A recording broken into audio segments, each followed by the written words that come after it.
In conversations for Boudddi, the talent from Morocco.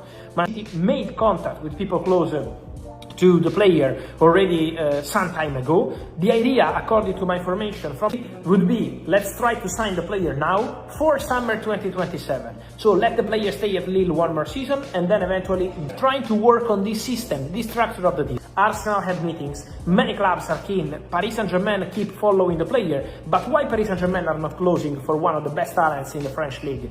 Because Paris Saint-Germain priority this summer is up front and in the back, centre back and players up front. This is the priority. Boudddi of Morocco is a player that they're looking at very closely. Manchester United like him, Chelsea and Arsenal have the player on their radar, and Bayern Munich too. And this is a fascinating transfer story because Lille are prepared to sell, but they heavily favour a deal for 2027. And clubs and Man City have shown they are willing to at least discuss this, that put forwards a loan back or a pre-agreement so the player can do one more season with Lille are going to get a better asking price. It's 80 million at the moment, but could come down. For those that say to Lille loan back or pre-agreement, it's 100 million for other clubs that want an immediate transfer. So that's going to be one to watch. Now, as far as Manchester United are concerned,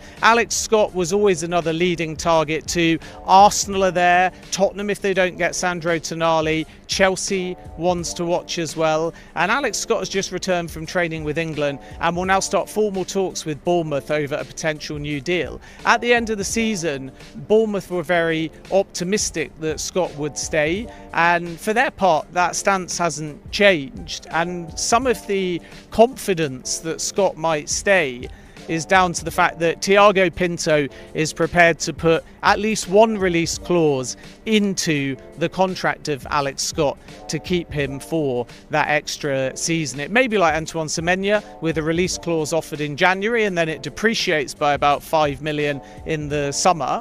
And in that scenario, I'm told it would be 75 or so down to 70. But it may be that Bournemouth are more inclined to say to Scott, no mid-season release clause, stay until the end of the summer, and then you can leave at market value. As of now, we've heard some suggestions that Bournemouth would sell at 60 million. My understanding is that the number is 80 million, and no decision on a potential sale or engagement will be made before Bournemouth sit down with Alex Scott. And this is also why at the moment when Arsenal came calling, Bournemouth said wait, and that the player is not for sale. Let's move on to Chelsea because they're very active in the market. Pep Chavaria is a player of interest on the left-hand side, and the logic of Chelsea is Jarell Hato is left back and Chavaria would come in if successful as a left wing back, and then Valentin Barco, who is going to join Chelsea as well, and Marco Palestra can both each fulfill that fullback role on the left hand side if necessary, even though Palestra is predominantly right-sided, but he can switch sides just as comfortably. So that one's developing because Chelsea are now in direct talks with Rayo Vallecano, and there is confidence that this deal can get done, and the player has already indicated that he is open to a move. So Chelsea could well be about to add another left wing back. Still on the centre-back front, talks are ongoing for Maxence Lacroix, and Jacobo Ramon is the other player that Chelsea really like, and the commonality there is height and physicality. Chelsea basically want a really tall defender that can offer impact in both boxes rather than only a ball-playing centre-back, and they're working to try and facilitate that. And don't be surprised if we get another twist in the Granit Xhaka story. So let's be clear here, the Sunderland perspective is Xhaka isn't for sale, full stop. And when Chelsea bid 8 million, Sunderland rejected it out of hand, and sources have told me that the offer was viewed as derisory. And you would think, therefore, when you paint the facts out and we're fair to Sunderland's side, that that will be that. Not for sale at, according to Sunderland sources, any price.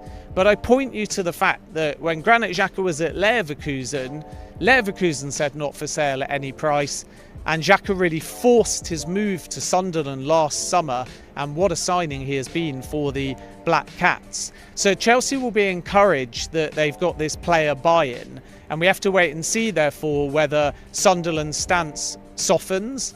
But Chelsea's first bid, 8 million, rejected. They're not going to go as high as 25 million despite reports, but it wouldn't at all surprise me if another Chelsea approach is forthcoming despite Sunderland's perspective. And if it isn't to be Granit Xhaka, Chelsea are still looking at other central midfield options. No formal talks yet between Real Madrid and Chelsea for Enzo Fernandez, but that could change, and approach is still expected to sound out how firm Chelsea are on this £120 million asking price, but all quiet as it stands anyway on the Enzo Fernandez front. But he is a player that Jose Mourinho would really like. Elsewhere, Tyreek George and Everton is getting really close at the time of recording. This even could be agreed within the next 24 or 48 hours. Everton had an option to buy when Tyreek George was on loan at the Hill Dickinson Stadium, and that was 25 million.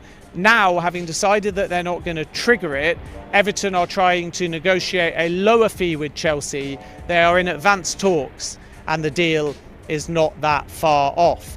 Callum Wilson and Brentford might be one to watch. He's available on a free transfer. Brentford are assessing several striker options, but 34-year-old Wilson is inclined to stay in England and would welcome an opportunity to also remain in London. So Brentford are optimistic if they want Wilson. He's prepared to sign as a free agent, and talks are ongoing there. And just finally, a boost for Coventry, as we reported a few weeks ago. Frank Lampard has agreed a new 3-year contract, and that is now official. So that's the latest transfer news. Plenty of movement in the market. I sense that Tonali is going to be the one that develops in the coming days or weeks. A few other players, for example Yan Diomande, who we've mentioned in previous videos, maybe takes a little bit longer because he's currently at the World Cup, although PSG are confident on that deal, even though Leipzig came out only 2 days ago and said on record that the player is not going anywhere. But Nasser Al Khalifi has a great relationship with several members of the Leipzig hierarchy, and he is negotiating that one personally. Stay tuned to the TalkSport website. We've got a live blog for all the latest transfer news on air, and of course on YouTube and our social media as well. But from myself, Ben Jacobs, for now, thanks for watching.